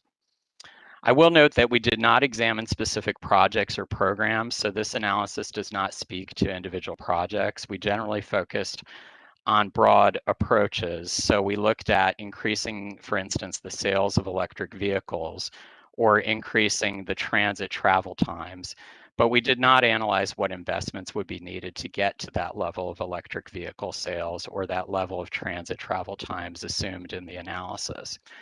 So this will be for future study or consideration by the TPB, but I mean, there are many different possibilities, whether it's incentives, EV infrastructure, policy changes. Even with transit, you can think about, is it more frequent service, BRT networks, transit on express lanes, or other types of strategies. And so we did not explore those specifics in this study. I will note that we looked at the electric grid, as Mark noted, because it's important as we have more electric vehicles in the fleet. And you'll see that as we have more electric vehicles in our scenarios, both in our base forecast through 2050, and particularly with the technology scenarios, the role of the electric grid becomes more important. The reference case here assumes an electric grid today that is beyond the grid today and assumes a grid that has improved carbon or reduced carbon intensity based on existing policies for renewable fuels. If those policy goals are not achieved in the reference case, that would make it even more difficult. But we also have sort of scenario or analyses here that are cases that went further in terms of more renewables, with really a move to a carbon-free or carbon-neutral electric grid. I'll skip through this briefly, but just note that there's a lot here. We relied primarily on sketch planning tools and models for the analysis, and these tools, while they are widely used for this type of analysis, they do have limitations. They're generally based on standardized relationships between the price of travel and travel demand, and other types of relationships that are assumed based on existing studies and literature. They don't always account well for indirect effects, and there are fairly high levels of uncertainty for some strategies. So it's important to consider the results not necessarily as a specific point of greenhouse gas reduction, but in terms of the relative magnitude of effects of different scenarios. So I'll just highlight here what came out of this, the key findings. Here you can see the results under the reference electric grid. In 2005, the level of on-road greenhouse gas emissions in the region was about 20.75 million metric tons, which is just off the top of this graph. You'll see that under the baseline assumptions associated with the Visualized 2045 plan and existing assumptions, greenhouse gas emissions are estimated to be reduced about 14% to under 18 million metric tons, both in 2030 and in 2050, with the 2030 in the light blue and 2050 in the dark blue. You'll see that in 2030, unfortunately, none of the scenarios we analyzed meets the 50% reduction goal, but they do all contribute important reductions. You can see that the vehicle technology and mode shift and travel behavior scenarios on the left-hand side yield generally reductions of about 20 to 28% compared to the 2005 level, and the combinations perform even better. But not to that level of the 50%. By 2050, the vehicle technology scenarios, which are the VT1 and VT2 on this chart, generate the largest estimated greenhouse gas reductions, because under these scenarios, by 2050, most light-duty vehicles are electric based on the sales figures we have. The mode shift and travel behavior strategies maintain reductions. They continue to support reductions in greenhouse gas emissions and generate some additional benefits as things like land use have additional time to continue to achieve benefits and adjust in the region as additional development occurs, as well as increased assumptions about additional transit enhancements over time. And this is occurring within a time period that the region's population is growing significantly. So you'll see benefits from those strategies. But the combination of strategies, the combination scenarios in 2050 yield the largest reductions. And with a large share of vehicles as electric associated with our technology assumptions, you'll see even further benefits, but the benefits of reducing each vehicle mile from the road is less in 2050 than it was earlier, because most vehicles are assumed to be electric and cleaner vehicles at that point. This chart I'll just leave primarily on this one. It kind of provides a summary of the overall results. And you can see the results here for 2030 and 2050 for each of the 10 scenarios, plus the baseline under all of the electric grid scenarios. I'll note that in the baseline forecast, the emissions, as I said, were about 14% below the 2005 level is forecast in both 2030 and 2050. One note here is that we applied very aggressive combinations of strategies. And as I said, none of the scenarios achieved the 50% reduction goal by 2030 when focusing on on-road greenhouse gas emissions, with the most aggressive combinations of strategy generally estimated to reduce emissions by about 30 to 40% below the 2005 figure. So while this may be somewhat disheartening, on the bright side, we did note that the 2030 Climate and Energy Action Plan is a multi-sector plan and showed how the region may attain the overall goal through greenhouse gas reductions across multiple sectors, including residential and commercial buildings and others. And looking at the level of reductions from on-road sources assumed in the Climate and Energy Action Plan, several of the scenarios achieve emissions reductions that meet or exceed that level. And those are the ones shown here in yellow. Generally, it shows a combination of strategies would be required by 2030, and in many cases, aggressive strategies to achieve those levels of reduction. Looking at 2050, only the most aggressive combination of strategies under the reference case meets the 80% reduction goal. And you might remember we had very aggressive assumptions about EV adoption that are, very high levels of EV adoption assumed quickly, as well as road pricing, high levels of telework, and other things. So this is a challenge. But you'll note that the electric grid becomes increasingly important by 2050 as more vehicles are assumed to be electric. And in fact, having a clean electric grid makes a big difference in terms of being able to meet the overall goals. And you can see that significant improvement in the greenhouse gas reduction levels when we assume a clean electric grid, really emphasizing the importance of that as part of the strategy related to transportation.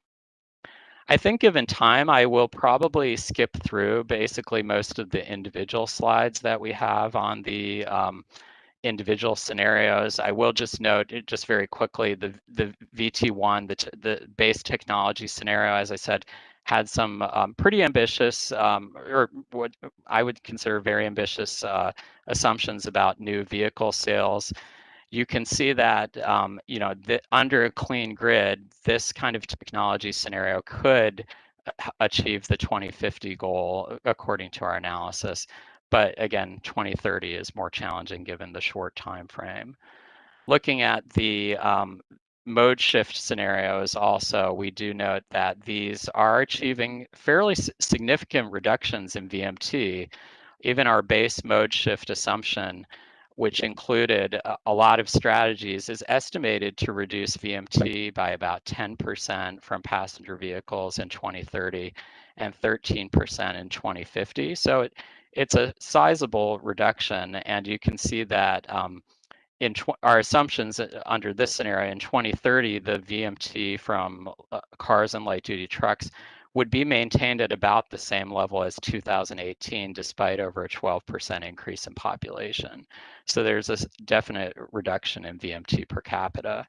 The telework has substantial effects. Many of these strategies have effects, but there are levels of uncertainty associated with some of these strategies, such as telework, where we see that just like transit improvements might encourage some more people to shift to transit, in telework, which takes people off the roads and reduces roadway congestion, might also encourage some people to shift back to driving because the roadway travel times are improved as well.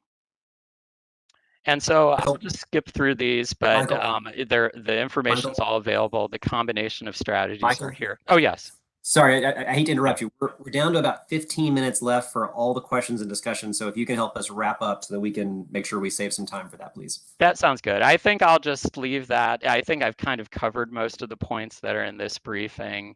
I will note that there are a number of implementation considerations. There are co-benefits to these strategies. And we did also look at the equity issues as well, which we know are important. And some of these strategies raise some equity concerns. There are also many potential equity benefits for these strategies. So I'll just wrap up there so you can have questions. Thank you. Okay, great. Thanks, Michael. And I hate to rush you through that last bit, but I do know that there'll be some questions and comments that people want to make. I initially had said, why don't we break it up into kind of two sets of questions, one focused on assumptions and results, then one on big picture. I think just given the fact that we have about 15 minutes, we won't be able to do that. So if you have an assumption question, that's fair game now. If you have a big picture question, you can do that too. I also want to be cognizant with just the jurisdictions. I don't want to kind of do the round robin or the circle around the region and leave one jurisdiction kind of out at the very last minute, possibly running out of time. So what I'll do is if people just want to raise your hand, and I will do my best to kind of rotate among jurisdictions so that nobody feels like they're left out on the end. We'll do that. I will just very quickly say, again, I appreciate the work that's gone into this. It's a lot to absorb and a lot to absorb quickly. So thank you. And we all know this beginning of a lot of work to come. I guess I would ask one quick question to kind of maybe tee it up a little bit, and then I'll turn to others, is in what ways do we envision, whether I'm having my DC elected official hat on, so I'm trying to have this help inform decisions I make, or as a TPB entity trying to help think about what decisions TPB would evaluate and make. In what ways do we see this, or can this then help inform and guide decisions? That could be to you, Michael, if you have any suggestions around that. I mean, I will just say that, often the transportation planning thinks about issues like transit and land use and many of these types of strategies that we analyzed, but I think historically has not looked as much at the technologies like electric vehicle deployment strategies. How do we encourage policies that really support the technology side as well? So that would be my one initial thought, that this could sort of broaden the way the region thinks about transportation investments. Okay. But I'll leave it to others. All right, I want to turn to others. One comment that struck me from the work session and here is that I think that the electric vehicle assumptions, I keep hearing aggressive, and I honestly think they're almost unrealistic in terms of the ability to get to the sales. Plus, I can tell you from the district, we don't have the infrastructure in place. We just don't. There's no infrastructure in place that allow us to achieve those goals. Now, I would take that on as a challenge for myself to think about what more do I need to be doing to help lay out that infrastructure, but we just know it can't happen overnight. So that I know when I look through this, I just don't see decisions have been made yet to even achieve those. But Sham, I see your hand up, so let me go to you first, and then anybody else, just make sure you put your hands up, and I'll work my way around. Thank you, Mr. Chair, and congratulations, Madam Incoming Chair. I want to thank TPB and staff for being responsive to a board and committee request. I know it was a lot of work, and we're all thankful. It's very comprehensive. The study shows us that the path to a sustainable and healthy future is really challenging. It's complex, but also the takeaway is we can't rely on EVs alone. We can't assume that some other sector of the region is going to solve the problem for us. And so as a transportation planning board, my takeaway is it would be irresponsible to simply ignore that our purview, the transportation sector, has a role to play. So 3 potential things we can do within our role. Certainly the easiest thing is to continue to advocate for federal and state officials to continue to incentivize EVs and to continue to explore those more impactful strategies like roadway policy. The next easy thing to do is kind of already being done, which is TPB helping agencies and jurisdictions by continuing to provide data like this and helping to pool resources and efforts for federal grants. And perhaps convening regional workshops. I think those are 2 things that those are low-hanging fruit we can do. I think the takeaway, the thing that's perhaps more impactful is that this organization is a planning body, and its primary function is goal setting and plan approval. And these actions, when we do them right, do have big results. If we look back at the long arc of history, look at where we are today with existing air quality goals or to national level CFCs. So as a body, if we're going to get beyond simply issuing resolutions or hope certificates, that our functional action would be to set VMT and GHG targets for the next update of Visualize 2045. So, Mr. Chair, I'd like to make a formal request to the TPB that updates to Visualize 2045 do include VMT and GHG targets. Notionally, these could be commensurate with the transportation contributions shown in what this study calls Combined Pathways Scenario 4. I'm pretty confident that if we set these targets, we can achieve them. We are not an underachieving region, and we can get the future we say we want.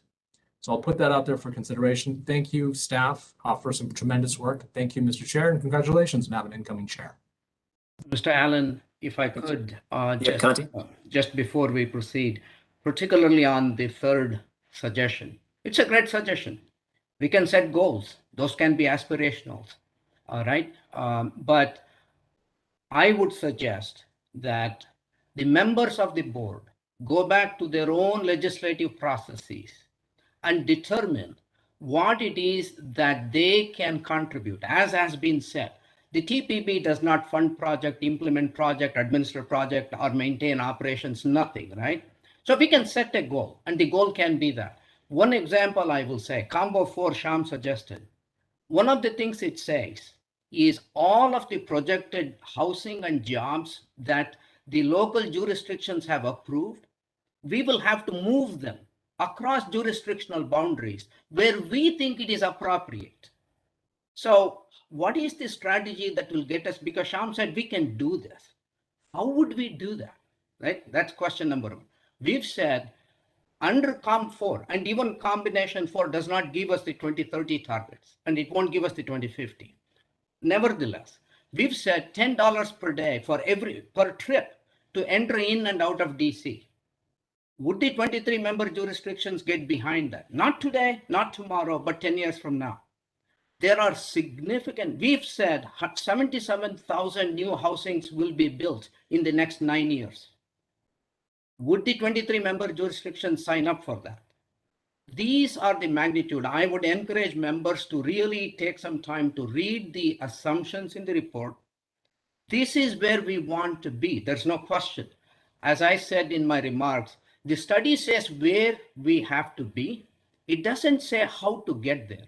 So I think having some extended, deliberate discussion about how might we get there before goals are set might be helpful.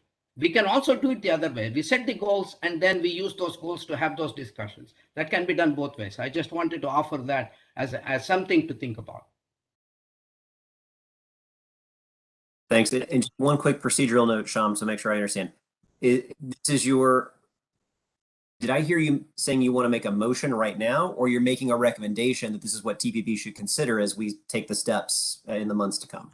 Yeah, responding to your question of what the TPB can do, it's a recommendation that the TPB can and should consider. And ideally, I'd like to request that the future iterations of VIS 2045 have, as Conti suggested, these goals. How we get there? Tough. We have to figure that out. But let's include them as goals and work around. This region can do magnificent things. And I don't want to start this off by being too in the weeds on the tactics, but if we set the goals up, we'll get there. Completely agree we can do magnificent things and we have to do magnificent things. I was trying to decide if I can do magnificent things in the final 5 minutes of this meeting and procedurally run through an entire motion and vote. So just want to make sure I was clear on that, so I appreciate it. Ms. Sebesky, let me turn to you. Thanks. Sorry about that. I just want to say, as the incoming chair, I'm committed to have the TPB engaged in discussions and taking actions next year, as has been previously discussed. But I do think that this has been a lot for this board to absorb in just the few days that we've been that we've had this information, and I would hate for us to jump to any conclusions before we all have a chance to truly absorb this and truly have the opportunity to discuss it with our staffs and our localities. But I do think that this is going to be a big part of what we're going to be talking about next year as we are updating 2045. But as far as coming today with deciding on anything, I really think that that is a little more presumptive, but definitely something that, as the chair, I can say that I would be committed to making sure that the TPB staff knows that that's something I'm interested in, making sure that we have active conversation, discussion, and come up with, like you said, goals that, because if we don't have goals, how can we get there? Thanks so much, Ms. Sebesky. Ms. Kostick, I see your hand up. Yeah, thank you. As I said at the work session, I feel like this is so daunting that it's tempting almost. Want to throw your hands up and say, well, I don't even know where to start. And so I do think setting some goals and having a process that we lay out for how to get there is going to be essential, because without that, it just feels like I don't even know where to start. I do think in terms of the division between the individual jurisdictions and the TPB as a body, our role has to be to bring everybody together, because we're never going to get anywhere if individual jurisdictions are trying to do it. And I think some of these actions could potentially put different jurisdictions at a disadvantage in terms of development and revenue if we're not working together so that we have agreement across jurisdictions. So I think that part is really critical, and we have to make sure that we as a body and COG as a whole are really emphasizing that. So that's what I would like to see our role be, in terms of kind of setting those goals and being the place where people come together to figure out how we're going to do this and commit to it. Thanks, Ms. Kostick. I think it's a great point. Any other comments or questions at this point? Delegate Krim, I think I see your hand up. Yes, sir. Thank you, Mr. Chairman, and thank you for this discussion. So coming from a Appropriations Committee member, I can tell you that our Transportation Trust Fund relies heavily on the gas tax. So And I see that part of these scenarios relies heavily on electric vehicles. So we're going to have to figure out a way to resolve that. Plus, a lot of our money that comes from the federal government for transportation relies on the federal gas tax. So, and as I recall, I know I'm throwing a lot of things in here, but as I recall 10 years ago when TPB did a survey on how do you think we ought to finance transportation in the area, and VMT was on that menu list.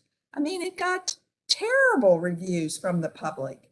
So I didn't see anything from as to whether or not the public's been surveyed or whether how that's coming, but you certainly do have to have the population engaged with you. I think they're engaged on climate change, but how we get there, I think, is something that we're going to have to talk to our constituents about and make sure they understand the necessity of moving forward quickly.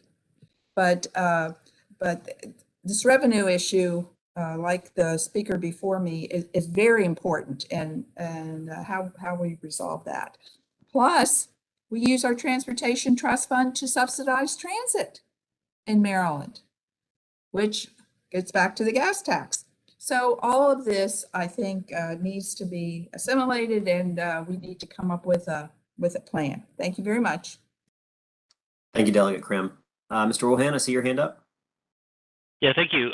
So I appreciate this report. It's really very sobering and really striking what we need with the work that we have ahead of us. I think what would be really helpful, and I wonder if there's a way that we can do this, is to really look at what the list of how we translate these objectives into specific policies, and if there's a roadmap, pardon the term, but a guide, I guess you could say a guide, to how we can accomplish these objectives in all these different areas. What are the policies that we as a region need to have in place, that our local governments need to have in place, as well as that the state needs to do to support our states, our jurisdictions need to do to support these efforts. Is there any thought about can we start to flesh this out into what exactly we need to, the policies that we need to put in place to accomplish this? Well, Mr. Allen, if I could take that on, I think the two-step process that we have been talking about, when we started this study out in September, I noted to the board that the Visualize 2045 plan document that we have started writing will have a complete chapter dedicated to climate change and incorporate the results of this study. That is why we pushed for this study to be done, and that is why we pushed for 10 different scenarios. So it will become part of Visualize 2045. So that will happen. The idea, as Ms. Incoming Chair, Ms. Sabisky has said, if we can, by the time that plan document is approved, which we are aiming for June of next month, if we can get the board to come together to identify one or more of these 10 scenarios that they may endorse, that would be step one, right? We will include all 10 scenarios in the report, but if the board would like to endorse one or two, that would serve as the goal or our goal post for us to work towards. That would be step one. Once we have done that, step two would be, as Sham had alluded earlier, we could host forums where we can bring subject matter experts, other regions.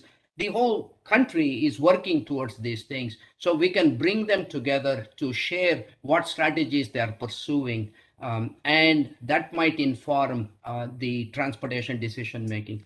One last thing I will say, just before this meeting, I attended the MVAC meeting.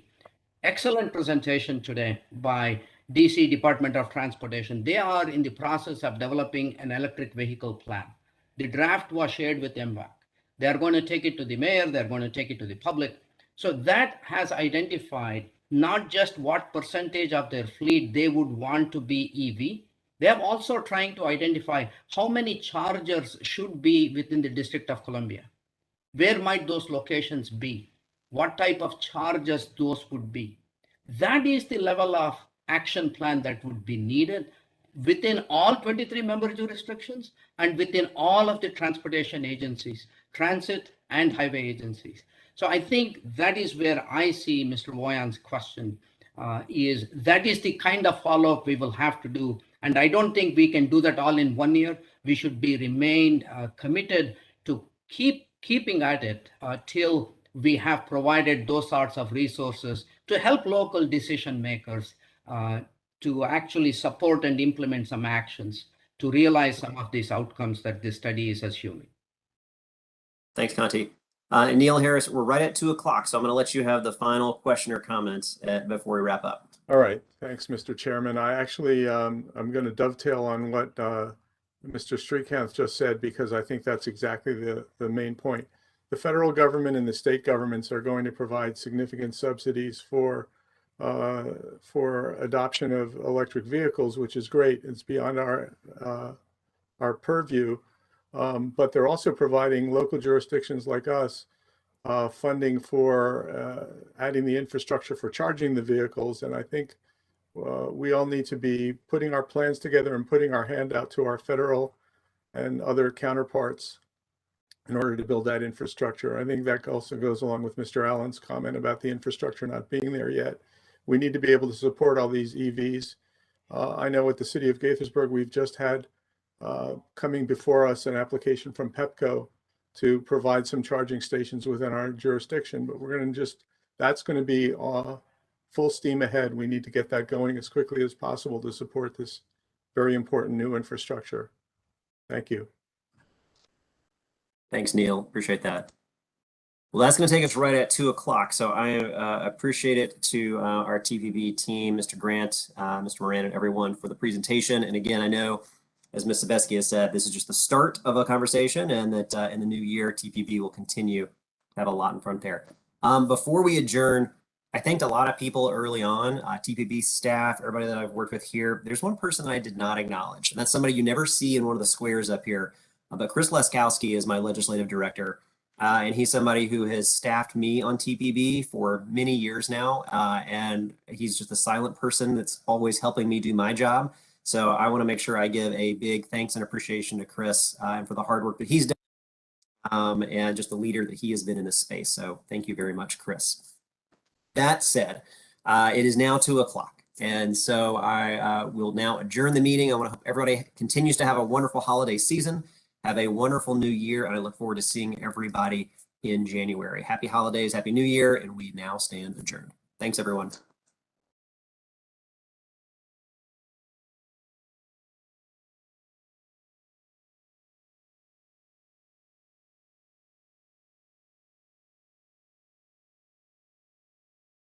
Hey, good job, Leo. Thanks. And team and everyone who's involved. Hey, thanks. Lynn, we have the agenda meeting in a little while. Tomorrow afternoon. It's at 3:30 tomorrow.